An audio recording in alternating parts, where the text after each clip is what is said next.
Just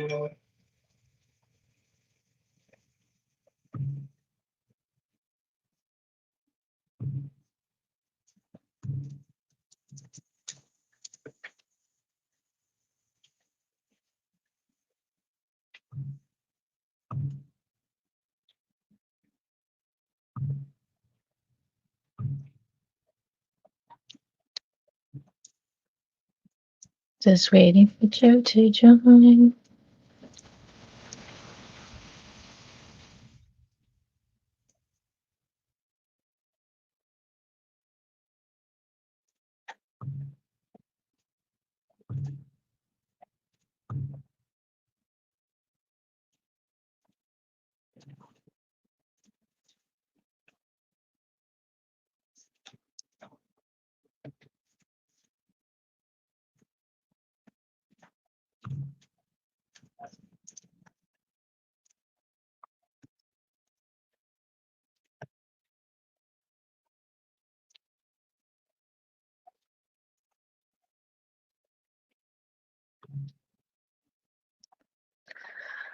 We're doing the very lo-fi, launch it quick and dirty version. Somebody was like, "Oh, are you gonna do branding and everything? You put up your logo on the stream," and I'm like, "Logo? I don't have one of those yet." So, welcome to the first episode of Feature Disabled. This is where you would normally see some cool and fancy stuff, probably. Yeah, so have you ever had that feeling when you click on something and it doesn't work and then it says feature disabled? That is a lack of access. So, anyways, I am hosting a live stream series. If I try to set the portmanteau together, it would be live streamies. And yeah, I'm having some different guests on. And for my very first episode, we are featuring Joe Cahill. Hello, Joe. Hey! Oh, so Joe is an amazing human being who I've had the pleasure to work with before. And Joe has worked in a lot of different industries, has a wealth of knowledge. Mostly lately, you've been in financial services, right? Yeah, definitely. For the last, 4 years, give or take. Yeah, it's wild. So we're just going to have a chill chat about financial services, user experience for financial services, and then like accessibility concerns. And everything in between. And Let's be everything in serious. between. Yeah, I know. Because we did, this is chill. This is hang out. Yeah.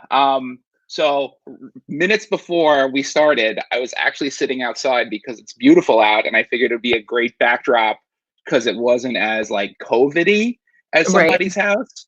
And then it just so happens one of my neighbors' landscaping team showed up, and the mower started and the weed whacker Oh started, and I no. was just like, fuck, and grabbed all my shit and then started running in the house, and I got 2 laptops and an iPad and water and snacks, and it was just trying to just be nice and outside.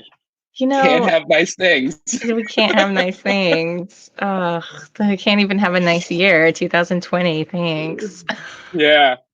And No, I if you totally could understand. imagine, just carrying all that stuff, plus of course the laptop charger with the extended cable. So I'm sure my neighbors were just like, what the hell is going on with him?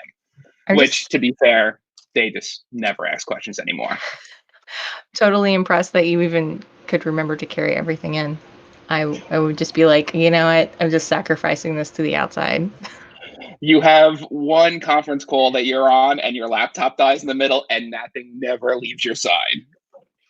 I have computer cables spread across the entirety of the house, but I have to like tuck them under things so I don't trip on them because I can't see anything. Yeah. Um, so we have like several of those like cord saver things that are around the house so I don't trip on cables. And then we put fluorescent tape over it, which looks really cool when we have blacklight parties. But because we have had multiple ones of those because it's really fun for me. Oh, Um, you've mentioned them before. Yeah. And it seems like something that you just need to be at. Yeah, it's like very art installation-y, but yeah, I just have like I have a cable that's tucked under the couch so that I can just like reach under and be like on the couch with my computer.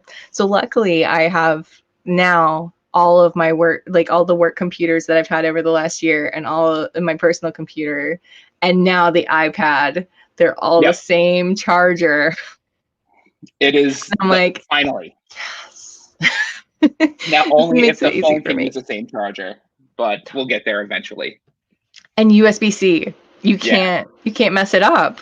Nope. So like like I'm not worried about breaking my charger anymore because I'm like sticking it in wrong with like the micro things when I charge like a battery pack or something. I'm always like, I'm gonna break it. So you would think you can't break it, but if you just so happen to run over your cables with the vacuum, that seems to take a big solid chunk out of it. So every so often I stare at my cables and I'm like, is today the day that I catch fire with this? Okay, that's fair But enough. so far, nothing. So far, I'm still here, and the house is still intact for the most part. So See, we'll just call it don't a win for now. vacuum. See, Yeah, I just don't vacuum anymore. and the landscapers are leaving, motherfuckers. Anyway, back to actually what we do every day.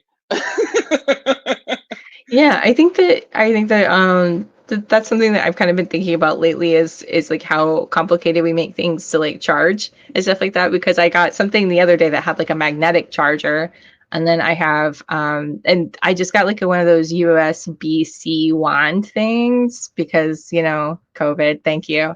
Yeah, Uh, and now I'm like, hey, maybe I should think about like, oh, because I had a phone soap, but it broke. So I was like, maybe I'll just get a wand so I can phone soap my. It's like a thing that you put your phone inside, and it's like an autoclave for your phone. oh my god. Yeah, well, I mean, Yeah, you know how terrible those things are. I've had one for like, I've had one since I moved to New York because I was like, you know, I'm getting on the subway and I don't that's need how that. that's how we stay healthy-ish, is because of all the stuff that we're around. That's why when it comes to user experience, cleaning the subway probably is the worst idea that they could possibly do. That's our safety net. That's all the diseases in one. For some people, I think so. For people that have lower immune systems, whose endocrine system is already just like blown to shreds, like me, I think I have to take a little bit Fair of a enough. precaution because at certain times of year, it's just like taking buckshot. Yeah, There's that's my definitely true. there's my southern for the day. But yeah, so I got one of those USB wands, and now it has a USB-C charger as well. But the cable is so short, so I'm just like, Nice. user experience. Like if you plug it in and the cable is only like this long. Yeah, well, that's what even with the extension cable, I had to go get another extension cable for outside because of where my table is and where my outside outlet was. So I was just like, man, all I need is just that much more space. Um, it's never enough. Let's be serious. So We're never happy as a people, and that's why we constantly have been getting 90,000 things from Amazon shipped to all of our places. oh, don't get me started on Amazon. But so we have an extension cord running out to our greenhouse right now. For the greenhouse heater because we've been getting, you know, like weird random chills for the time of year it is in New York. Um, so we have a heater at night and then it blows out the hot air during the day so the plants don't all die of asphyxiation. And so we only have an outlet on the house and it has to run all the way up to the back of the yard. So we have a extension cord there. The outside outlet that the heater is running on is the same outlet that's in our upstairs bathroom. So the other day, so we were using the hair dryer and it Naturally, that's tripped. always the thing. It So let's tripped talk. the outside outlet. If we're going to talk about an overall user experience, because obviously I now have my COVID cut, so this is nice and short, so I don't have to worry about a hair dryer or anything. But like for decades, the fucking hair dryer is the thing that always will blow out a house. How is that a thing? Like, do they not have an energy efficient one? Is it because Is it because people who use hair dryers need that much extra power? Like, isn't there one like that built Ford Tough that can just like fucking blow dry your hair and tow a fucking tree? Like, come on, it's unbelievable. I dread the day that a hair dryer is actually existent in this house because I assume that it'll just trip everything and it's just going to be blackout central. The hair dryer that I have is a Dyson, and I got it when I was still rocking the real long hair. Yeah. And it would blow dry my hair in so normally it would take like half an hour to blow dry long hair, to some semblance of kind of dry.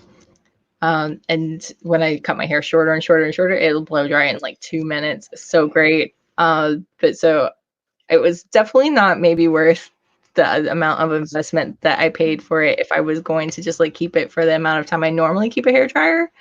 But it's lasted me like 7 years. I will say the Dyson guy, I feel like he missed his opportunity to make a modern Flowbee.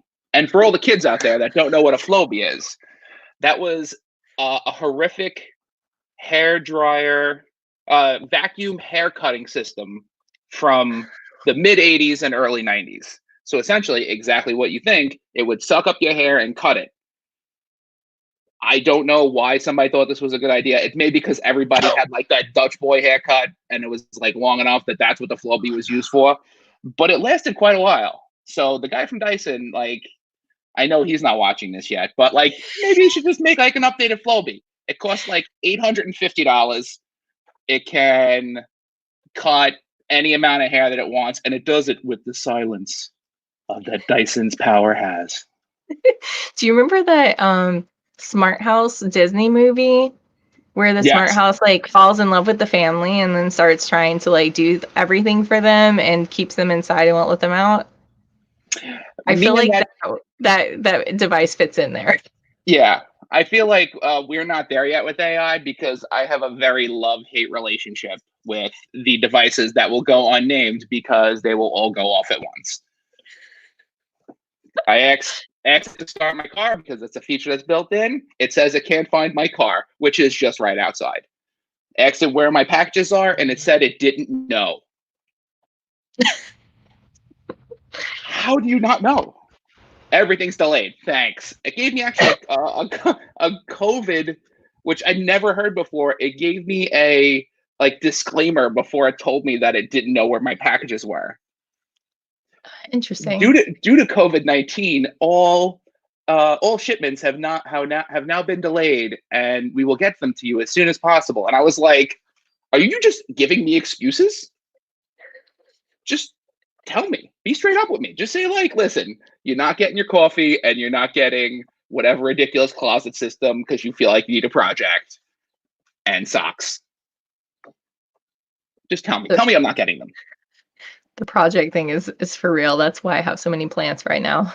Yes, that's why the garden went out last weekend because I wanted to be outside and to be open and honest about what happened. I was doing a garden again. As you many can tell, I am very fair skinned, Irishy, and didn't wear sunblock because I felt like it's not as sunny out as it really is. And from being hunched over in a garden for 4 hours, give or take, scored myself like a nice sunburn just between the bottom of my shirt and the crack of my ass. So I have a tramp stamp sunburn, which is a reminder to wear sunblock. And it's very uncomfortable when you're sitting in a chair or on the toilet or in your work chair. So, friendly note for everybody, wear your sunblock. I know it's nice and we're so happy to get outside, but like take 5 seconds. Just throw it on.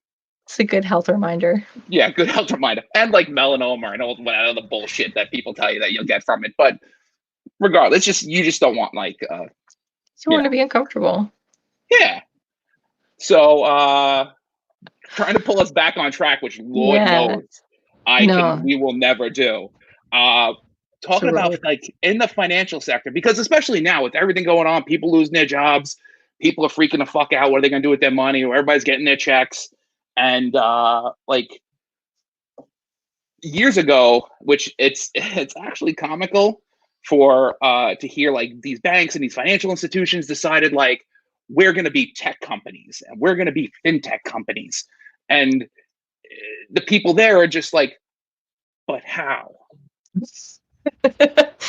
How do we do this? And then I'm sure there's at least one person's like, let's get some nerds. Let's get the weird kids with like the portfolios and all that. They'll fix it. Don't worry. That's why we have big glasses. That's why we have this is like standard issue for anybody who's not a UX designer.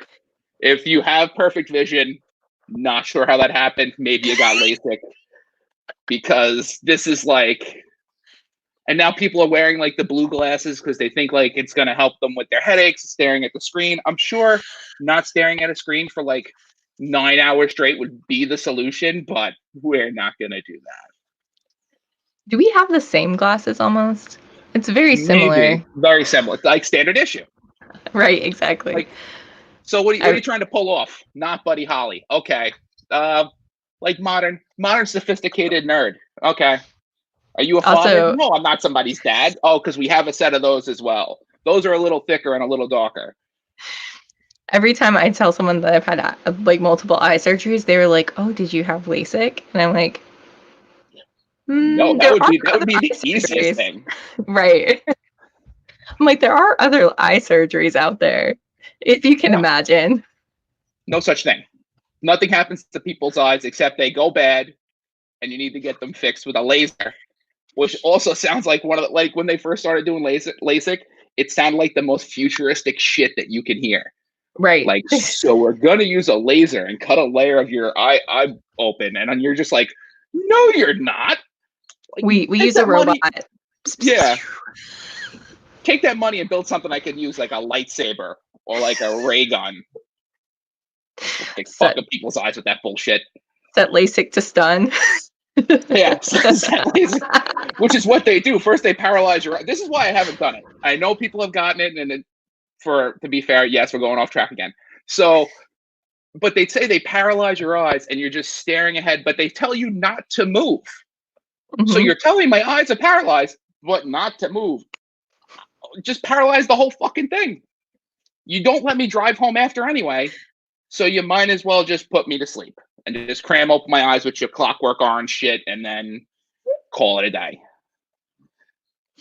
I could do a whole episode just talking about. Knows, like, this is what, just pull your shit wide open. I've been awake for 10 eye surgeries now, so yes. Yeah, yes. That's a whole. That's the next whole episode. That's a whole episode. Where you talk about getting your eyes, all this stuff done with your eyes. I will just sit and cringe and just cover my eyes.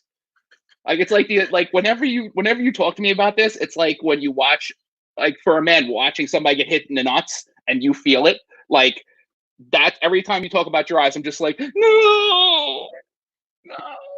I'm sure that's how people feel reading my accessibility articles too sometimes. Oh, I'm sure. So they're like, ow.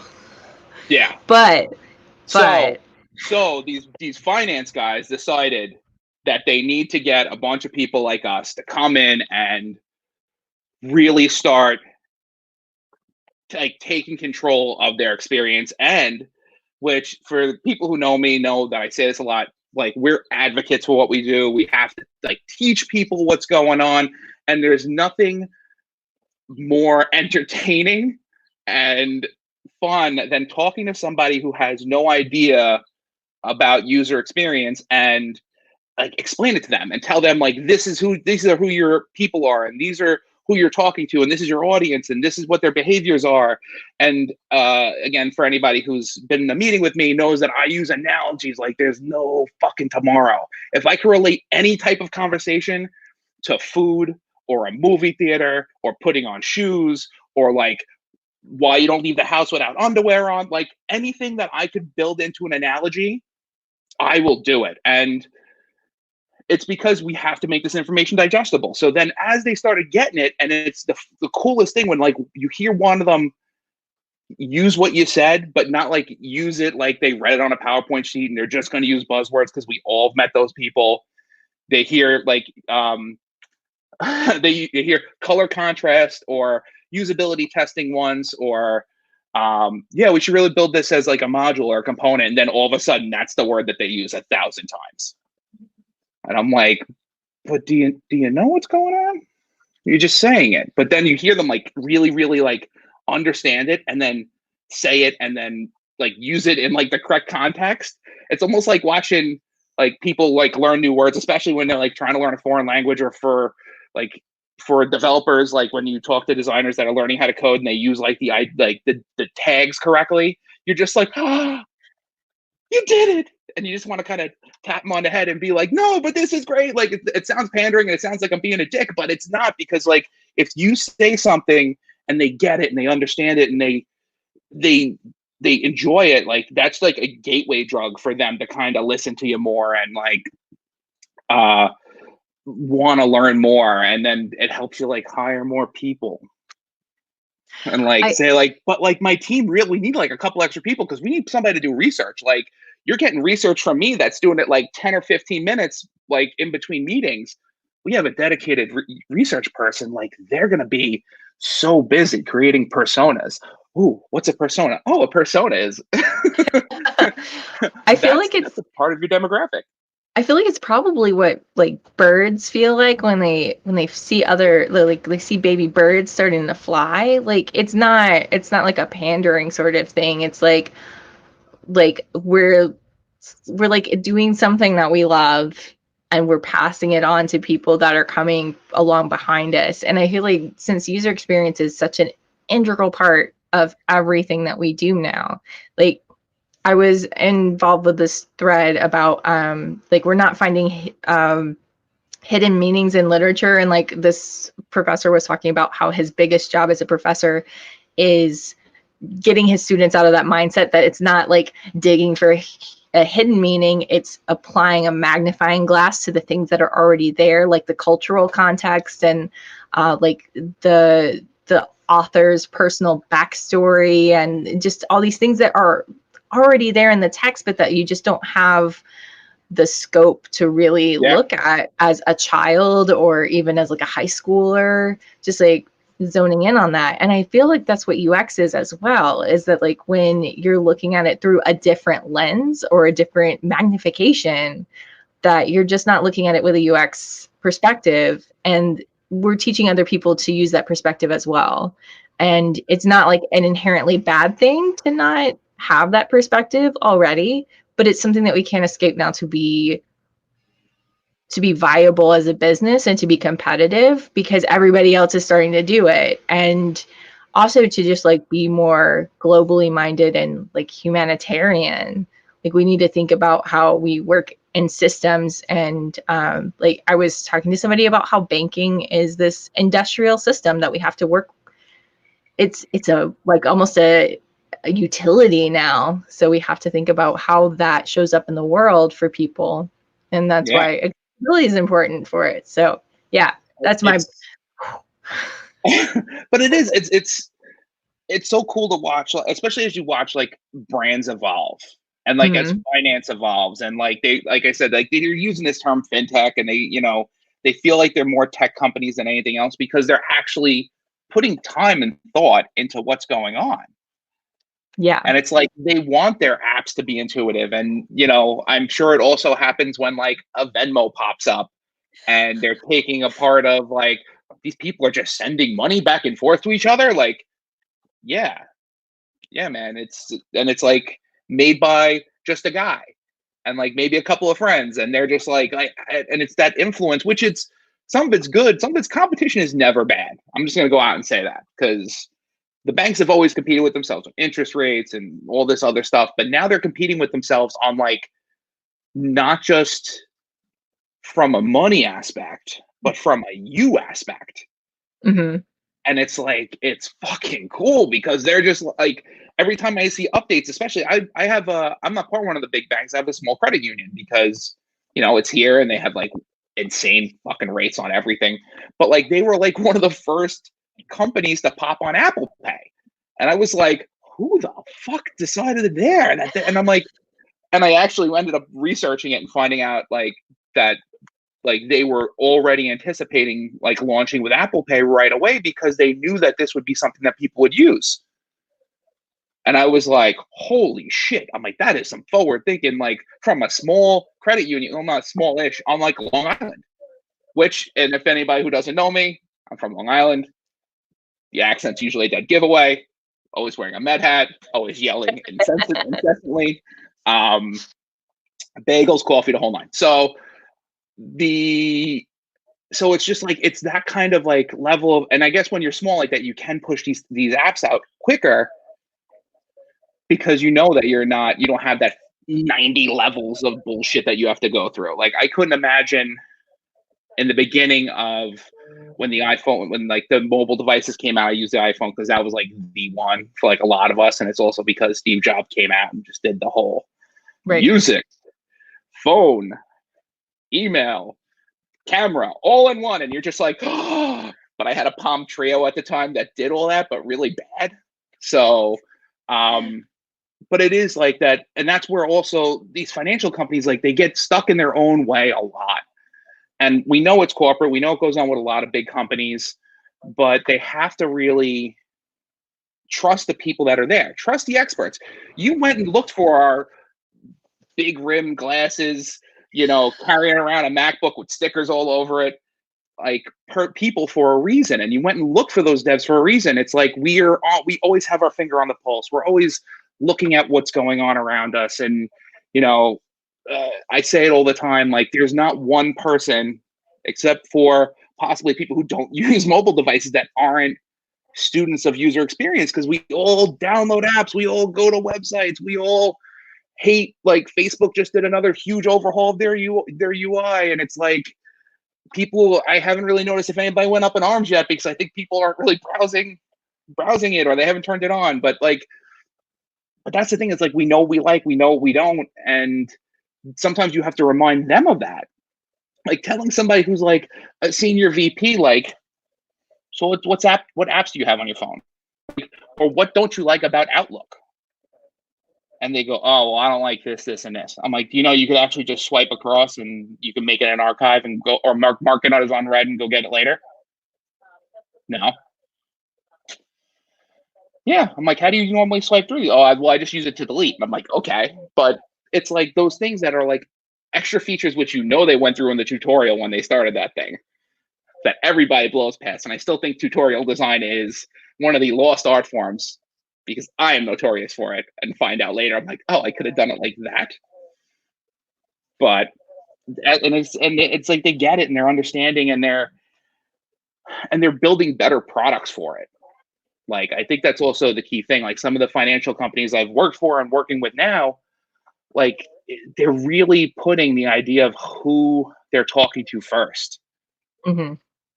And it's like, and then when we get into that accessibility aspect of it all, I know your favorite thing to talk about is like, you tell them like, hey, and I'm colorblind. So for anybody who doesn't know, I can't see red, green. Yes, I've been doing design for 20 years. Yes, I dress myself every day. As you can see, a lot of the colors are not red nor green, except for St. Patrick's Day.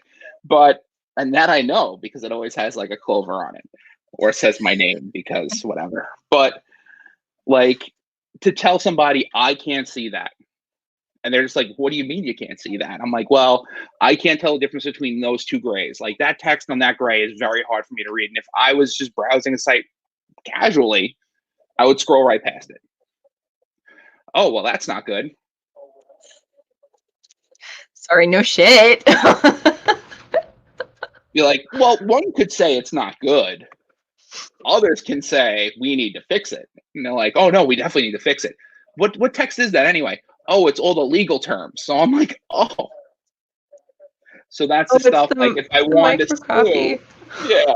If I wanted to happen to sue you guys because something happened with like my APR changing and I didn't know it, you'd say it's on the website, and I'd say I can't see it. So it's just a fascinating thing where like you're teaching now, it's like this never gets old. First, it was teaching them like content means everything. The way you talk to somebody is a story, top to bottom, when you get to a site.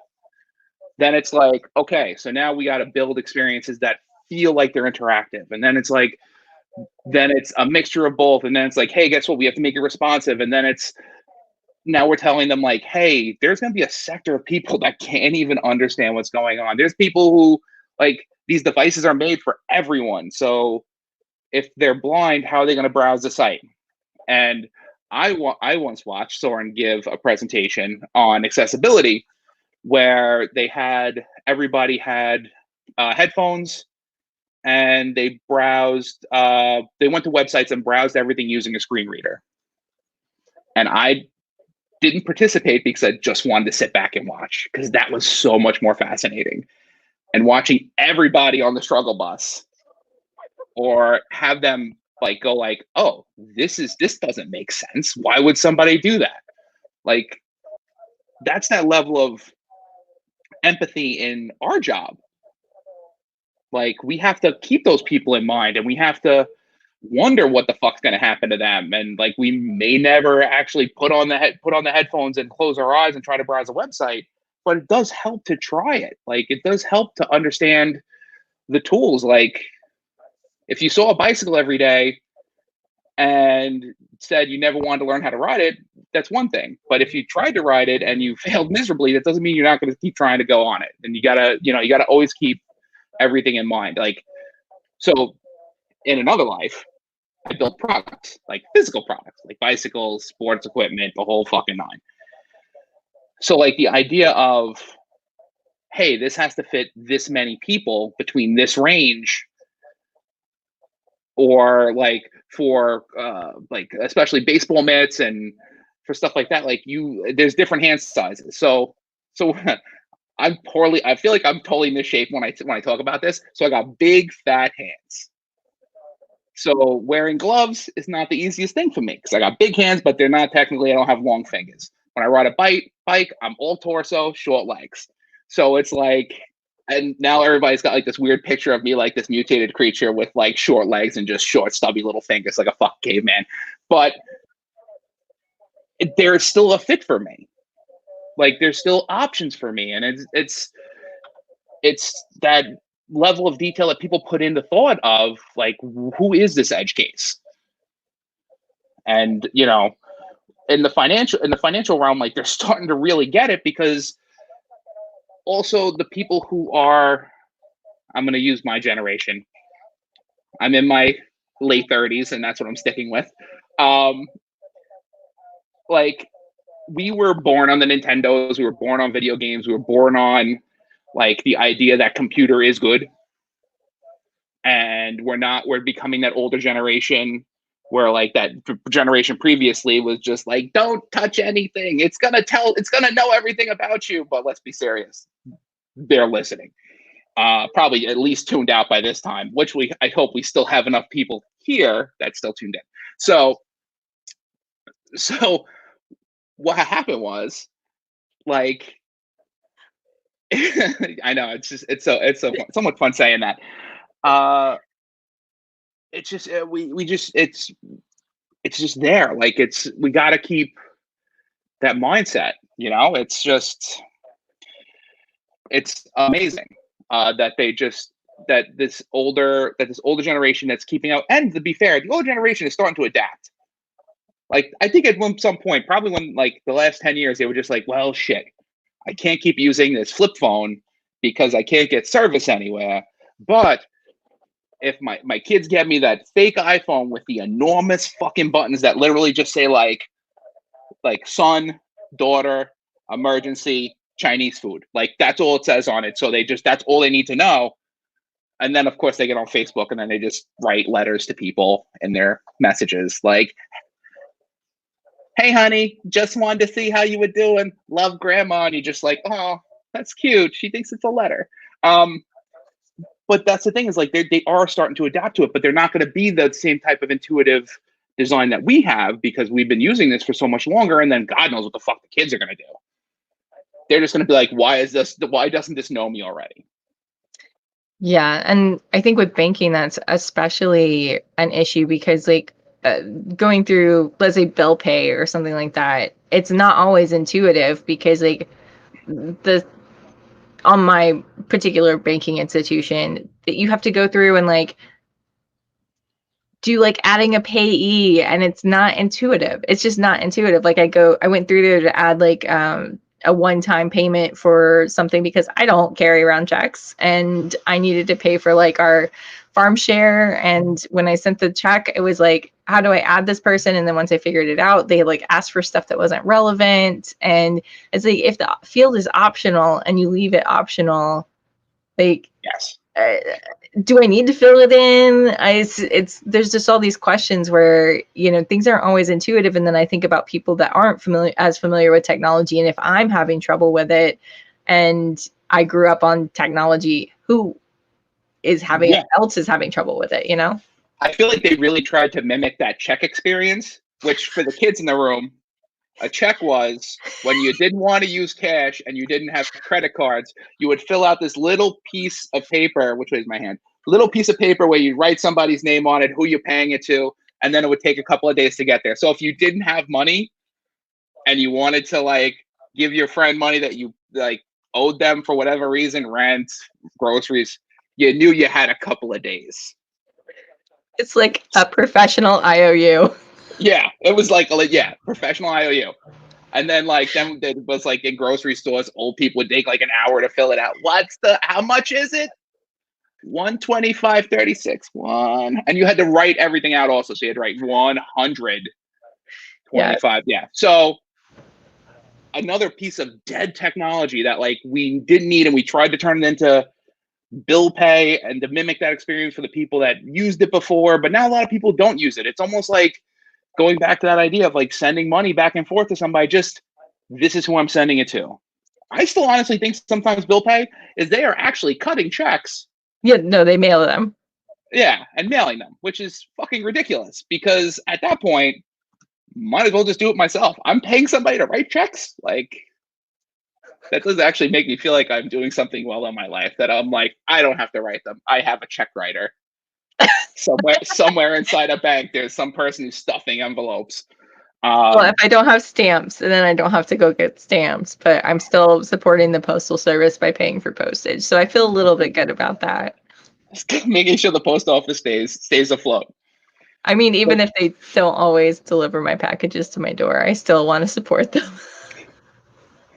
That's why you're a better person than I. Well, to be fair, my mailman is the nicest dude. And he, like, now that I'm home all the time, he comes up to the door, he says hello, I give him water. I gave him coffee the other day in a to-go mug because I know he drinks coffee. I said, yo, you have your coffee today? And he goes, no. I'm like, oh, hold on. I have a fresh pot. And he's like, why do you have a fresh pot of coffee?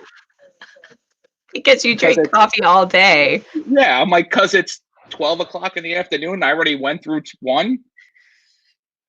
Because I'm not supposed, you have to stay awake when we're sitting in meetings for 9 hours sitting at home. Yeah, the 9 hours of Zoom fatigue that we get. Yes, I heard that's a thing. I did not know Zoom fatigue was a thing. It's now a term. Yes, it is. But we combat Zoom fatigue with like fun backgrounds. Well, so I think part of it is playing on screen fatigue, because like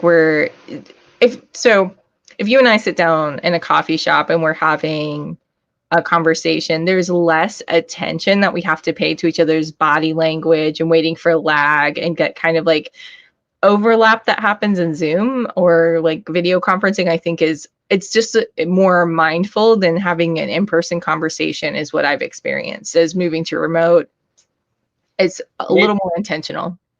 Maybe that's part of like the new normal, is that when we go meet somebody for coffee and we're sitting 6 feet apart away from them, that we still have to mimic that Zoom experience. So I'll have to be like, yeah, so the other day. We should just carry a can and some string, and like everybody brings their own can. So it'll be like when we were kids. Just like talking. So you never believe the conversation we like, oh, you didn't hear me. You need me to repeat that. Oh, okay, hold on. Like, it's nice to kind of still see people. Like, you worked inside an office. I worked inside an office. I worked remote for many years, and it drove me crazy because the idea of like not being around people and being able to like collaborate on a board and all that shit, and you coming to this company, which for all the UX designers we all know and love, and being 100% remote, that's got to be a little different. Yeah, so I think like going to 100% remote versus being in quarantine is two completely different situations. Uh, Being remote lets me have a little bit of freedom as to like when and where I'm working. So if I wanted to pick up and go work with somebody else, I could, barring any sensitive information and like whatever my company policies are. If I wanted to go work in a co-working space, that's highly encouraged. Like when I'm working from a co-working space, I even have a budget for it. So like every month we get a either cafe or co-working space budget because we're completely distributed. And so like they're like, yeah, go spend time with people. Like it's good and healthy if you want to go and be like you want. And I wonder what they would think if my co-working space was always a bar. I mean, that's a I feel like restaurant probably. it's a restaurant. I sit all day there and I work. You've seen me on the calls. So, I mean, I think that is one place where, you can kind of get some of that interaction, but working in quarantine, I think is a completely different thing Yeah. because we don't have that rest time and we don't have that like renewal time being able to go out and do the things where we want to do. Plus we have this overarching fear of feeling compressed and claustrophobic because it feels like we're canned. Yeah. So, And I think also like companies who are 100% remote, like, that up front. Like there was so mhm. many tech issues and people having to, if you never had a work from home policy or like something that they didn't do that often, like getting them to understand like how it is to log in. You got to be behind like firewalls. You got to be behind like going in through VPNs and all that stuff. Like, from the start, like this is what you're doing. Here's your computer. It's always connected to this and this and this. If it ever gets disconnected, do this. And then it's like trying to train a whole workforce of people, like the poor IT guys. Let me tell you, whenever I talk to the IT guys, because I don't have admin access on my computer now, and I talk to them, and I always ask them, because also user experience, empathy, all the bullshit that comes with our job. How you doing? Like, what are you up to? Have you lost your mind yet? How many stupid questions are you getting? We're not using Zoom anymore because it's not secure. How do you feel about Microsoft Teams? Like, they always want to talk, and they want to talk about stuff that's not work but is work. Like, it's great, and that's that coworker mentality that you would have even when you're in the office. Like, I know I've been to a lot of IT departments, especially in like financial companies, where people come in and just hand their laptop and be like, I don't know, I can't get my email, and then just take their phone and walk away. And I'm just like, you fucking dick. I'm like, that's a person. Like, this is a person that is going to help you and do something for you. The least you could do is ask them what they're doing, what they're up to, how's their day. Yeah, I It's think that just, we've it's worked in design departments that are like that too, though. So, yeah. But I think that's all part of like the humanity of it. And I feel like when it comes to that new normal post-COVID bullshit that everybody talks about, I feel like we're going to be so excited to see people again, and to start, at a 6 feet distance with like a pole that will be like, no, too close, get away. Did you, or it's almost going to be like being on vacation. So did you have it? Did you have the virus while you were away? Like, yeah. How was did you have the virus while you, like, it's almost like happy, like when somebody says happy birthday to you and you respond with happy birthday. It's like that thing, like people are going to be like, so were you sick during quarantine? Yeah. Were you? And you just don't want to you don't want to know, because I feel like that's like personal. I'm fucking hunched over a toilet throwing up all day. I don't want to be thinking about you doing the same thing. Unless we all went out drinking the night before and everything went awry. Like, then that's fine. Then I'd be like, how banged up are you? But that is the thing. Like, that's where it all comes in. Like, last night I was watching a webinar about, which I mentioned to you, and we definitely want to talk about. That might be another fucking day. Who knows?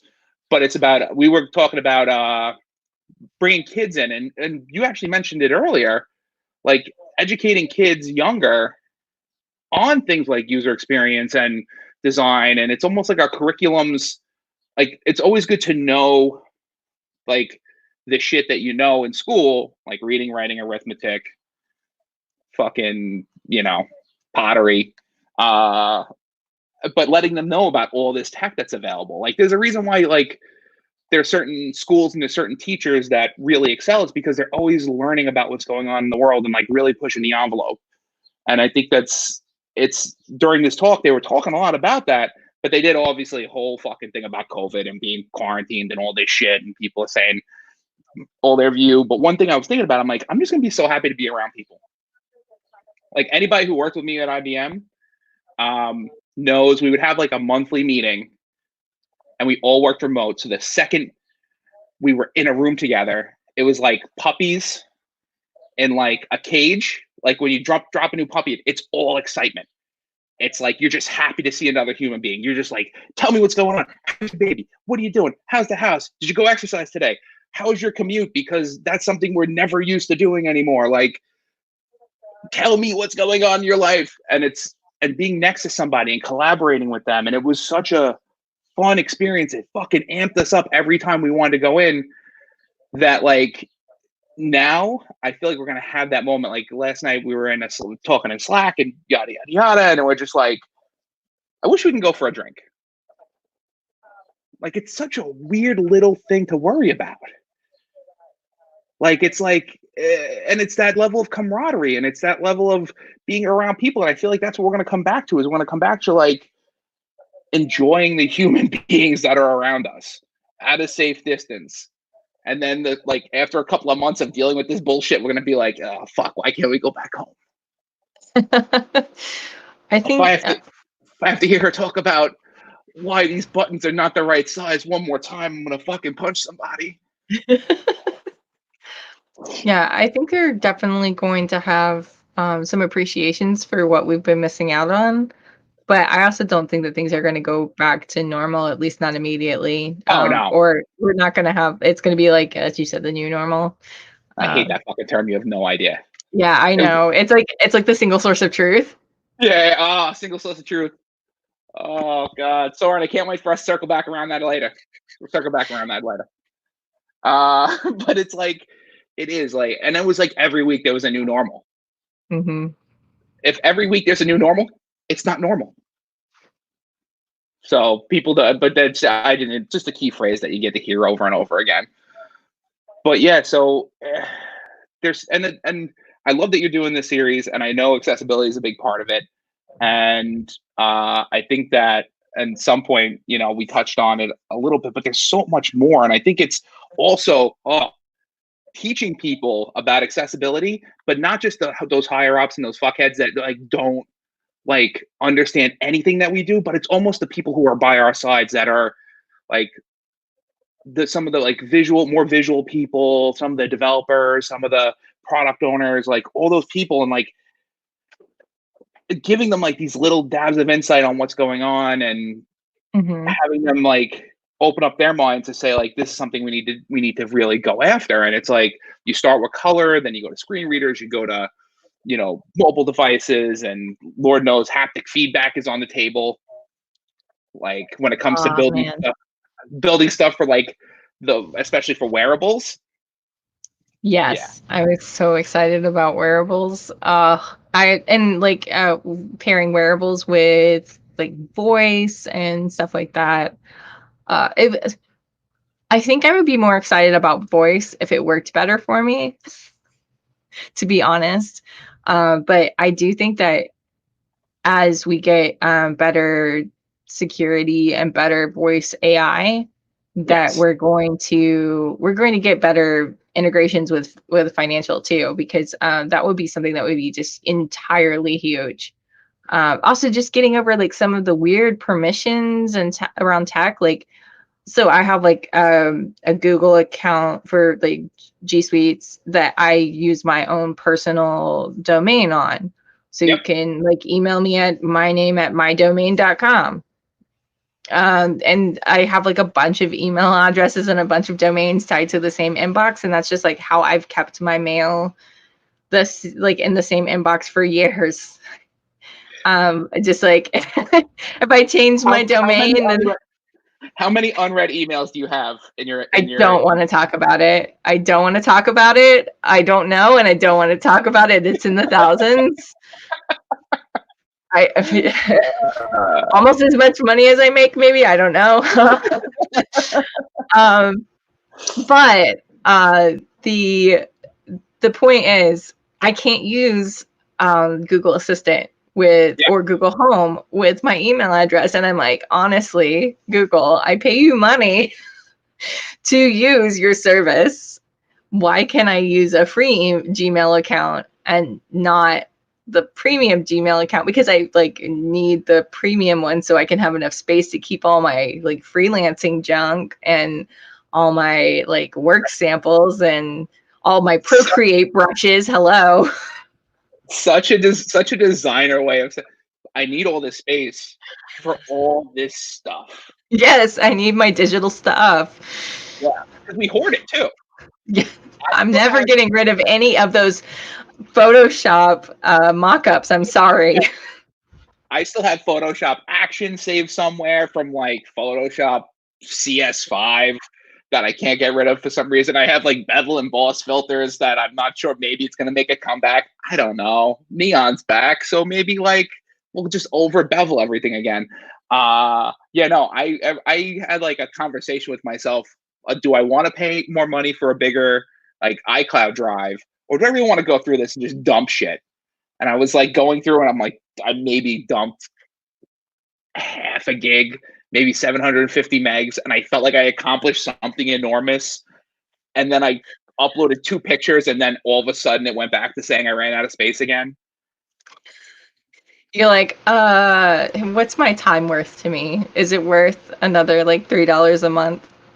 Yeah, that's exactly it. But then I'm just like, you know what, fuck it. And I ended up paying for the more space because I don't want to throw away anything.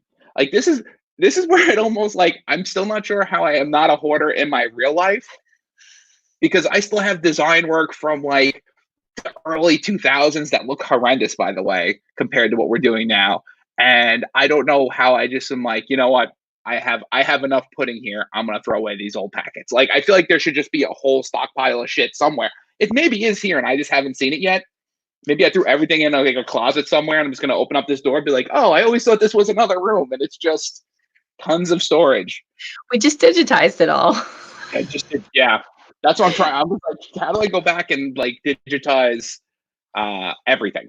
Because I have old VHS home movies, and I'm not going to go into the how old VHS is for all the kids in the room, but it's, and I don't know. I know there's services out there that do it, but do I really want to like pick and choose like what family memories I feel are good, and then also to find out that like I have this entire, I'd have to watch them, which is not something I want to do, because I know if I go look at a Christmas 1997, I will literally see like an hour's worth of us at the dinner table fighting, and then maybe like us opening presents from like a weird fucking angle on the floor for like maybe the whole thing's probably 15 minutes total, like cut down to like something actually tangible. And do I want like that many MOV files on my iCloud that I'll pay extra space for? Maybe not. Maybe not. But then I look back and I'm like, oh, I was so cute. Look how excited I was to get socks. It's the same feeling I have now when Amazon comes and drops off socks to my house. Yes, we do call like package day Christmas Day sometimes here. That was the case back before everything, before I was getting daily shipments of literally all sorts of nonsense. And for the people who know me, know that like we would do the corporate happy hours, and I have an hour and 20-minute train ride home. So get a couple drinks in me, I take the train home, and I'd be on Amazon, and I would just order a bunch of shit that I don't know why I ordered it, and I would, because unlike Soren, my inbox is zero. You get that confirmation email saying that your order has been placed. drunk me would be like, fuck that email and delete it. So then like 3 or 4 days later, I'd come home and there's a bunch of packages on my doorstep. And I'm like, oh, what the fuck is it? The fuck did I get? Like, honestly, Amazon needs like, if it's after like 11, 12 o'clock at night, my time, and I'm ordering shit, you should like give me a 2-factor authentication at that point, because I will need it. I won't type in codes. I'll get that. I'll be waiting for that code to come in and fall asleep on the train. So that would save me. But then again, I wouldn't have an infinity gauntlet and wouldn't have coffee that I bought that tastes like cinnamon but is packed with antioxidants. That's me with Kickstarters. I went through that phase. Yeah, I used to do this thing where I would place like Kickstarter. I was like, oh, this is a really great project, and then I would like, back the Kickstarter, forget about it, and then 9 months to 2 years later, here shows up a package, and I'm like, that's also the thing. Kickstarter is not an initial payoff. You have to wait for them to complete everything that they did, and then something random shows to your house, and you're just like, what the fuck is that? Who bought this? I bought it, and you open it. Thank you for supporting our Kickstarter. Oh man, why did I think this was a good idea at the time? I don't even have this phone anymore. And then you're like, what's really fun is when you lose your vision, and then you're like, I bought a bunch of like camera stuff. Yes. You can still take. You can just point the camera in the general direction. Yep. Or you could just do so well in life that you just got a camera person. You just be like, listen, photography student, come on, this is an internship. We're gonna go out tonight. We're gonna take pictures all around Manhattan. I definitely have enough artists in my life that they appreciate the camera equipment that I bring to our relationship. You mean I could use all of this?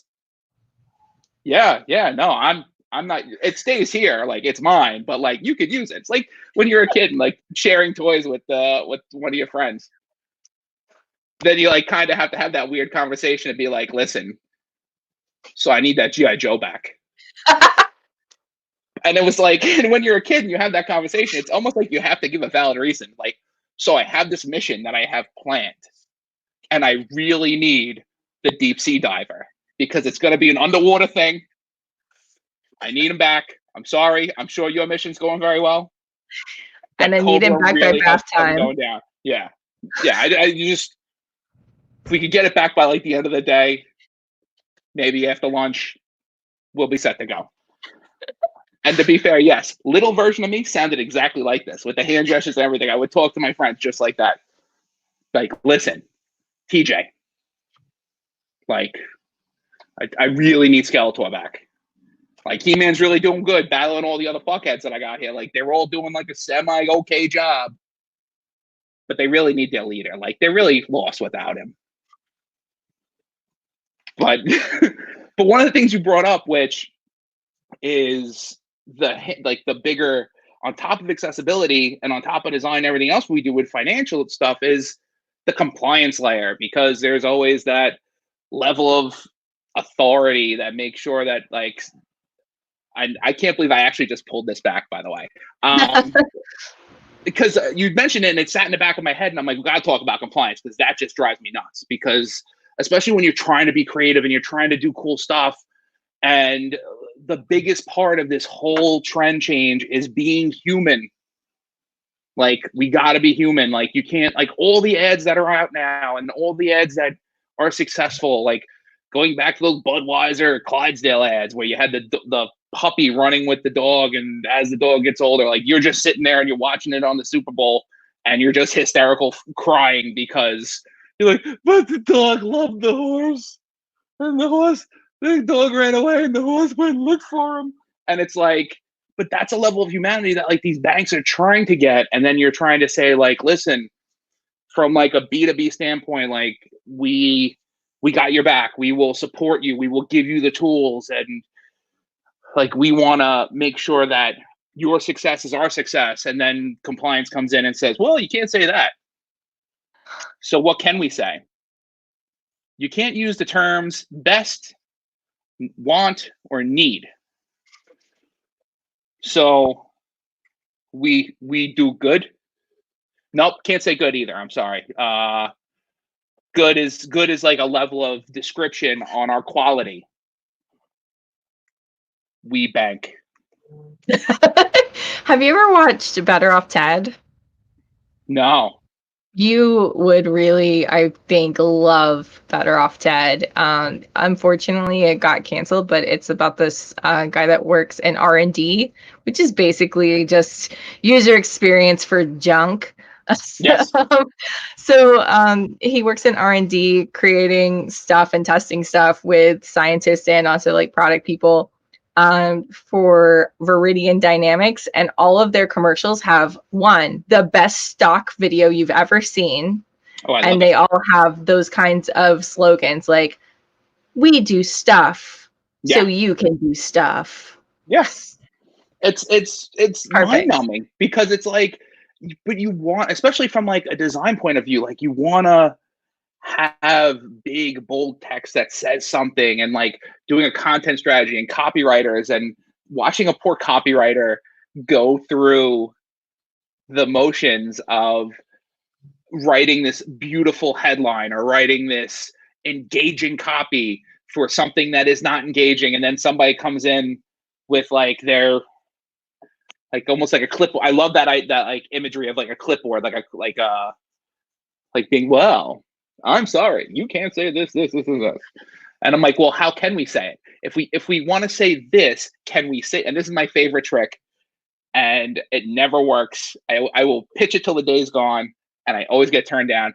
Listen, so here's what I want to do. I want to say this, and then I'll throw a little asterisk or a superscript number at the end. And then down at the bottom of the page, we'll have all the bullshit you just said out loud. And they say, oh, so it'll still be on the same page? Yes. And it'll anchor its way down? Yes. Oh, okay. No. And you're like, but you made me, but why? I just like, Some exclusions may apply. and it's not their fault. That's their job. And you can't fault for somebody for their job, but it's almost like you sit back and you're just like, but like, please? Like, I swear we won't get sued. And how do you know we're not going to get sued? And I'm like, I don't know. That's what you want to hear. I just want to tell you, like, just hope for the best. So, but it's such another layer that we have to navigate. And it's like, it's tough, and sometimes it sucks, but sometimes when you can get something passed and it still works, you're fucking super excited. And I've worked for a couple of financial companies where there's like many layers of this like 7-layer dip of compliance. And like, I feel like I've gotten really far in, and then I'm just at like the refried beans at the bottom, and I'm just like, oh, okay. And then it just gets demolished. But like, we still do get it done. Like, to be fair, like I'm bitching about it, but we do get shit done. But it is a lot of what we have to do. Like, our job is constantly thinking, constantly being essentially crafty with our experiences. Like, and I think that's where good UX and bad UX kind of fall into play. And if anybody's been with me out and seen me like interact with shit in my environment, I will have no problem yelling out, which nobody understands except for anybody who's in this industry. Ah, that's bad UX. I think that's kind of like the occupational hazard, you know? Yeah. Like my favorite is still using ATM machines. When they have stuff that looks like buttons and I automatically go to push it and it doesn't correspond to the button on the screen, it corresponds to the physical button that's on the outside. And I'm like tapping the screen like a kid tapping a fish tank. Insert GIF of the girl from Finding Nemo, because that's what I just assumed that like these poor ATM machines see all day. It's just me with my big finger just tapping on the screen and then yelling at it. Why aren't you? I speak English. I want $20. My favorite is when the buttons are switched. So there's like a icon that says, to me, it says go for like enter, but it's got an X, and then it has like cancel, and it has a O, and I'm like, but especially if it's low contrast or like the colors are worn off and so you can't really read it, so all you can see are these giant icons, and I keep like canceling out of my transactions, and I'm just like, you hate me. You Yeah, really hate me. I've done that at the supermarket a bunch, because when they started putting in those kiosks, like the self-checkout kiosks, you would assume there would be a general format where things would be, from King Cullen to Target to Trader Joe's to Whole Foods. Even though I'm sure right now, if I mention Whole Foods, they're going to end up ordering a bunch of stuff, avocados. And I just want to make sure like that experience should be the same, that we should all be tapping away. Skin it whatever fucking way you want. Make it feel like you. Make it your own. But the experience should make sense. Like, I shouldn't have to go from, if I'm running errands on a Saturday, cancel at least one. I will cancel at least one full transaction because I hit the wrong button. Because in the spot where it should be go next is cancel order. And I'm like, what the fuck? And then I look like an idiot, like I don't know how to use technology, which 9 times out of 10, I'm on my phone at the same time with my AirPods in. So it's like, this fucking guy, he doesn't know. How did that trip him up? But it's like, it does. Like, there's a reason like I hate using the word like intuitive design, because it seems like it's overplayed like everything else we use in the world. But there's stuff that's just natural for us to do. Like, that's why there's so many things in the world that have not been changed. That's why nobody's reinvented the wheel. Many have tried. There have been rimless wheels. There have been, wheels made out of material so you don't have to inflate them, but they're still the same design. Like, that's the thing. Like, scissors designs have changed very marginally over the years, still has the same function. From cutting out trees to cutting paper to cutting your friggin' toenails. Like, you have those little scissors, like, it's all the same design. Like, and that's where, like, I get it. We're trying to grow, we're trying to evolve, we're trying to do all this shit. But it's, there's things that we can't screw with until we have a groundbreaking thing. And if it's something the masses use, then it has to be validated. Which, by the way, which we could talk about. I know we're already out of time, and you thought we were going to have a lull in our conversation. Like user testing, like I'm right now trying to plan user testing around not being around another person. So it's like what we used to do in usability testing, like sit behind the glass, make a bunch of jokes, because naturally get told by the moderator, Joe, I can hear you through the glass. Like that type of taking that whole experience and bring it remote has been so eye-opening. Like, how do we get people to sit and like use the tools, but not have all the tools that we would have in a room, like a controlled environment? So that's a whole other thing, usability testing in a remote form. Like, people do it, like usertesting.com is amazing. But it's not the same. It's not as moderated. It's not that like that still asking those questions like as it goes along. Like, so you see them struggling with a part of it. How do you feel about that? What do you think about this text? And how do you, why are you not clicking on those tabs that are clearly tabs and they have icons and they look like tabs and you should be clicking on them? Like, why are you not doing that? What don't you see? But it's like, and getting that feedback, because ultimately, like what we do, we have to know, we have to learn from it. We have to hear what people think, how people interact, how they, what they hate, which is my favorite thing to ask somebody. Like the second they look frustrated with their phone, like, and if anybody hasn't guessed yet, I am so fucking shy. I won't talk to anybody. Like, but I will fucking haul up and ask like design questions to some rando in the street, because I want to know what just frustrated them. And then 9 times that turns into a whole fucking therapy session hearing about their family and their kids and their job. And I'm just like, but I just wanted to know why you closed out Instapaper so quickly, because it looked like you didn't like something about it. We should just go get a beer. Fuck it. Let's go. Like, but it's like, and that's another key part of all of it. Like, without people giving feedback, that's where usability testing is so huge. That's why as our devices fucking evolve, like how we're going to evolve with them. And from the financial sector, it's just like, how do we manage not just money and investments and our businesses and everything in between, but then focus on stuff that may not even be money, like all the crypto shit. Like when that started, I was just like, oh no, we have money that's not real money. Like, what is that? Like, how is that going to affect anything? And then, it's become such it's a fascinating world. And luckily for us, like the people that are in charge are hiring people like us to constantly say, no, this is how you do it. These are your people. Like, who are you think you're talking to? Like, who is your end user? Or what my favorite question, which I never get the correct answer to, is what's your KPI? And then they're just like, well, our KPI is people use the site. What? Hold on.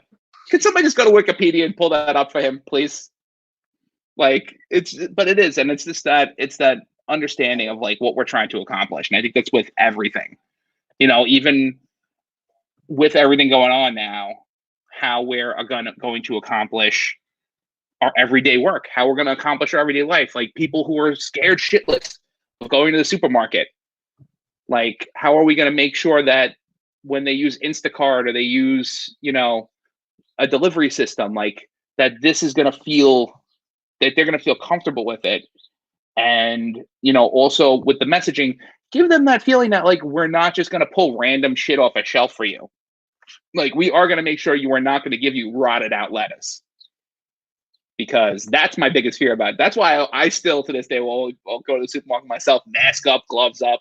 I'm going into surgery, get radioactive suit on, like, because like, I don't know, like I've never done it yet, which is a weird thing because I'm probably going to eventually just buckle underneath and just get it delivered. But it's like with that messaging of like, we're going to give you exactly what would happen if you went to the store. Also, I am an impulse buyer when I'm at the store. So like I forget shit. I have lists, but like there's times that I go like, oh, you know what? Maybe I'll make this today. Or maybe I'll make this week. And then next thing you know, I'm buying all the shit to make a goddamn paella. And all I really wanted was like turkey burgers and like cereal.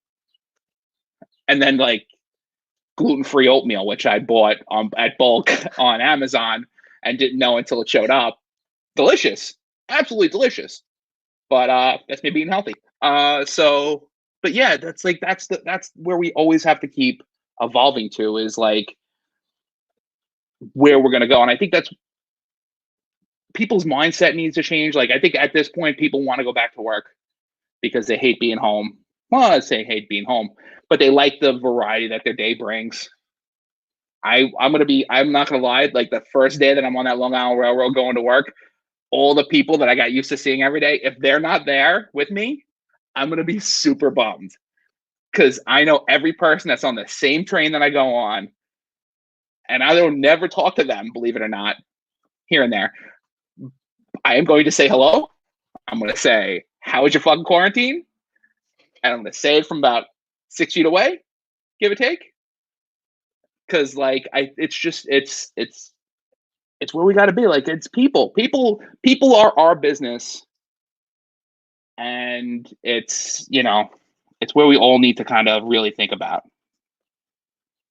So what's your best advice for financial services people that are trying to move towards a more UX mindset, more customer centered, and just like more accessible in general?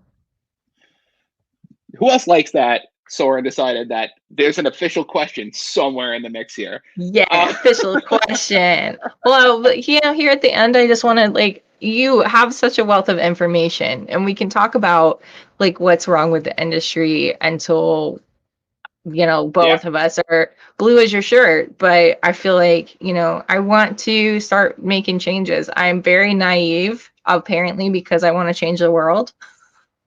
And you know what we got in this business for?